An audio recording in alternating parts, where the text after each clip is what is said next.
ওয়ালাইকুম সালাম। আপু কি নাম আপনার? আমার নাম রূপা। রূপা। জি। রূপা আপুর বয়স কত?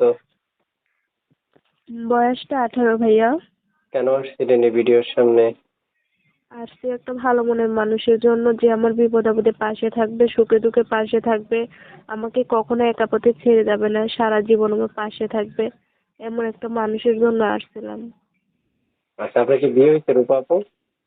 জি ভাইয়া। বিয়ে হয়েছে? না ভাইয়া, বিয়ে হয় নাই। দেশের বাড়ি কোথায়? দেশের বাড়ি ভাইয়া নোয়াখালী লক্ষ্মী। নোয়াখালী লক্ষ্মীপুর? জি। নোয়াখালীতে থাকেন? হ্যাঁ। নোয়াখালীতে থাকেন, তো আপু কি করেন আপনি? ভাইয়া আমি বাসা বাড়িতে কাজ করি, মাটার ভাইয়াকে নিয়ে। অসুস্থ ভাইয়াটাকে মাদ্রাসায় পড়াই, ভাইয়ার পড়াশোনার খরচ চালাইতে পারি না, বাসা বাড়িতে কাজ থেকে আর ভাইয়া একটা সংসার চালানো যায়। এর জন্য ভাইয়া প্রতিবেদনে যদি ভালো একটা মানুষ পাই তাহলে তাকে বিয়ে করব। আচ্ছা, আপনি এই মুহূর্তে আছেন কোথায়? জি ভাইয়া। এই মুহূর্তে আছেন কোথায়? নোয়াখালীতে? হ্যাঁ ভাইয়া, নোয়াখালীতে আছি আমি। কেউ যদি আপনাকে অপেক্ষা করতে বলে আপনি করবেন? অবশ্যই অপেক্ষা করব। কেউ যদি আমাকে বলে যে আমার হাতে সময় নেই, তুমি আমার জন্য কিছুদিন অপেক্ষা করো বা 2-4 বছর অপেক্ষা করো, যে আর কয়দিনই অপেক্ষা করবো, অপেক্ষা করবো, সে যদি আমাকে আশা ভরসা দেয়, আমার দায়িত্ব ভার নেয়, তাহলে ভাইয়া অবশ্যই অপেক্ষা করব। আচ্ছা, তার মানে অপেক্ষা করতে বলে আপনি করবেন? হ্যাঁ, করব।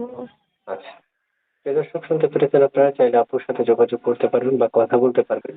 এর মধ্যে ছোট্ট করে আমি একটা কথা বলে রাখি আপনাদেরকে, যারা এর মধ্যে আমাদের সাথে যুক্ত আছেন তারা চ্যানেলটা সাবস্ক্রাইব করে অবশ্যই আপুর সাথে যোগাযোগ করতে পারবেন এবং কথা বলতে পারবেন মন খুলে। তারপর শুনতে চাই, এই যে আপনি আমার সাথে কথা বলছেন, এই নাম্বারটা সবসময় খোলা থাকবে? হ্যাঁ ভাইয়া, সবসময় খোলা থাকবে এই নাম্বারটা। আচ্ছা, ঠিক আছে। দর্শক শুনতে পেরেছেন, আপনারা যোগাযোগ করুন বা কথা বলুন আপুর সাথে এককভাবে এবং মন খুলে। তো আপু শুনতে চাচ্ছি আপনার মুখে যে আপনি এই মুহূর্তে মানে যেখানে আছেন, যে নাম্বার থেকে আমাকে ফোন করেছেন, এই নাম্বারে ইমো নাই না? না ভাইয়া, মনে আমি বাটন ফোন চালাই, ইমো ফোন আমার নষ্ট। বাটা মোবাইল চালান? জি ভাইয়া। বাটা মোবাইল চালান? হ্যাঁ, বাটন মোবাইল চালাই, আমার টাচ ফোনটা নষ্ট, ঠিক করতে দিয়েছি ভাইয়া, টাকার জন্য আনতে পারি না, তো তাই এখন বাটন তো ফোন চালাই। বুঝতে পারছি, বুঝতে পারছি। তো দর্শক শুনতে পারছেন। তারপর শেষ করতে চাচ্ছি আপনার কিছু কথা শুনে, সেটা হচ্ছে দর্শকের কল দিলে কি কল রিসিভ করবেন না কেটে দিবেন? না ভাইয়া, ফোন ধরবো, ফোন কাটবো কিসের জন্য, ফোন অবশ্যই ধরবো। বুঝি নাই, কি কি কি কি কি? জি ভাইয়া। দর্শকের কল দিলে কল রিসিভ করবেন না কেটে দিবেন? না ভাইয়া, ফোন রিসিভ করবো। আচ্ছা, ঠিক আছে, আপু ভালো থাকেন। দর্শক ফোন করছে, কলগুলো ধরে কথা বলুন।